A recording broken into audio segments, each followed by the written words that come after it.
Premier exemple de cette deuxième grosse partie de ce chapitre sur les intégrales multiples. Alors commençons ici par cette première intégrale, ça va être le cas sans doute le plus courant, vous avez le plus vu pendant votre DUT, qui est le cas d'intégrale multiple où vos deux variables sont séparées. Qu'est-ce que je veux dire par là? C'est que x ne dépend pas de y dans les bornes et y ne dépend pas de x non plus dans les bornes. Dans ce cas-là, ça va ressembler un peu l'idée aux dérivées partielles, c'est-à-dire vous allez pouvoir intégrer, on va dire partiellement, par rapport à une variable, pour commencer, c'est elle que vous le souhaitez, puis vous intégrerez par rapport à l'autre. Alors on peut par exemple ici décider de commencer par intégrer en x. Alors si on décide d'intégrer en x, il va nous rester ici du y, du coup. Y va aller de 0 à 2, et il faut que je calcule une primitive de cette fonction par rapport à x. Vous pourrez développer, calculer, ou il y a plus simple, pour le coup ici il y a mieux, c'est que si on a un peu aller dans primitive, on voit qu'une primitive de ça, je vous rappelle, je suppose que y est une constante, y est supposé constant, et x est ma variable. Une primitive de ça, ça va être x plus y au cube, pardon, sur 3 entre x allant de 0 à 3. Pourquoi? C'est la forme u carré, c'est la forme u carré fois u prime. Pourquoi fois u prime? Parce que le dérivé de x plus y en x ça vaut 1, et du coup, une primitive de ça, directement ce que l'on a ici. Et il me reste ici ce dy, parce qu'il me reste encore l'intégrale par rapport à y. Une fois que j'ai fait ça, je remplace comme d'habitude, c'est-à-dire là, je remplace d'abord x par 3, moins, je remplace x par 0. Faisons-le.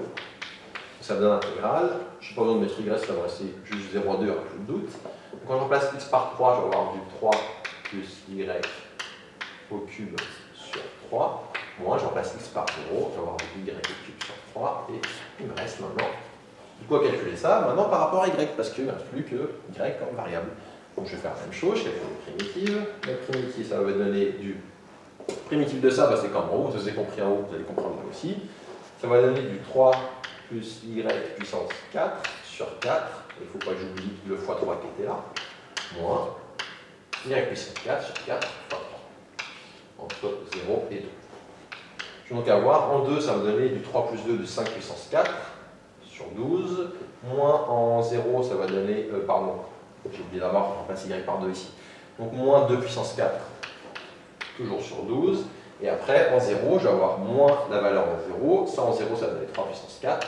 Et ça, en 0, ça va donner 0. Du coup, il me reste juste 5 puissance 4, moins 2 puissance 4, moins 3 puissance 4, le tout sur 4 fois 3, ou sur 12.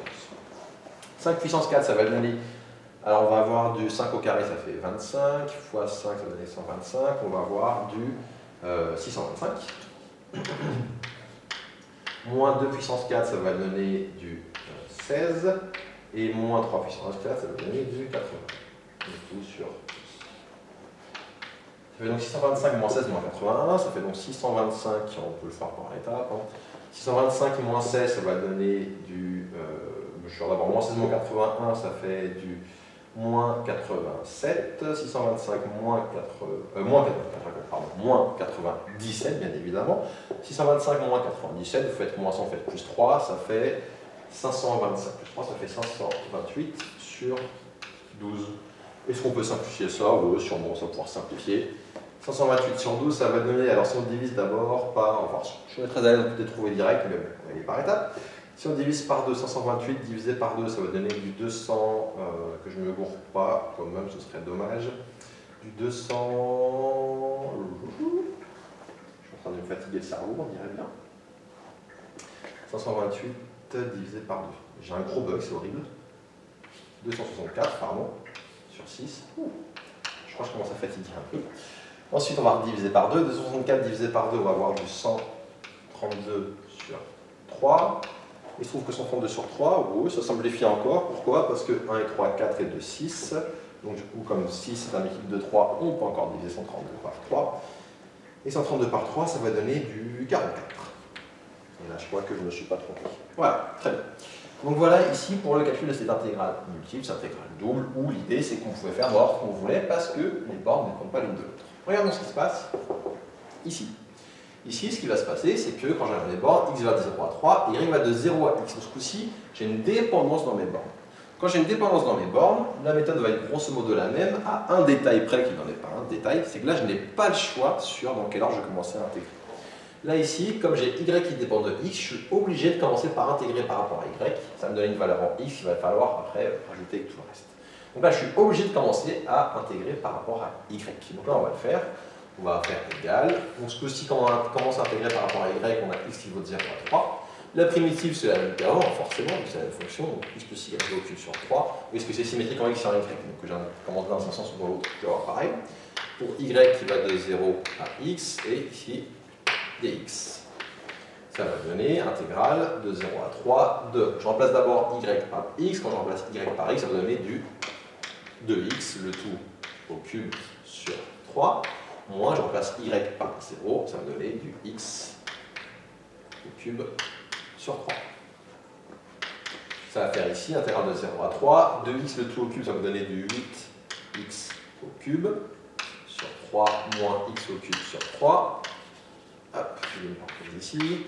On peut simplifier, ça fait intégrale de 0 à 3 de 7x au cube sur 3. Vous allez voir qu'au final, les calculs sont plus simples. Maintenant, pour calculer une primitive de ça, ça va donner, je vais avoir 7 tiers fois primitive de x3, c'est x4 sur 4 entre 0 et 3. Donc, me donner du 7 tiers multiplié par, alors on va avoir du 3 puissance 4 sur 4 moins en 0, ça va faire 0. 3 puissance 4 sur 4, on peut simplifier. Il reste donc 7 fois 3 au cube sur 4. Ça fait donc 7 fois 3 au cube, ça fait 7 fois 27 sur 4. On n'y est plus, on y est presque, pardon. Est-ce que calculer 7 fois 27 sur 4, ça va donner du... comment on va le faire? Ça va donner du... Alors 7 fois 1, ça va faire 140. 7 fois 7, 49. Ça va donner du 189 quarts, il me semble. Voilà qui termine ici donc cet exemple, avec juste pour comparer. Là, les bornes ne dépendaient pas l'une de l'autre, j'ai intégré dans l'ordre que je souhaitais.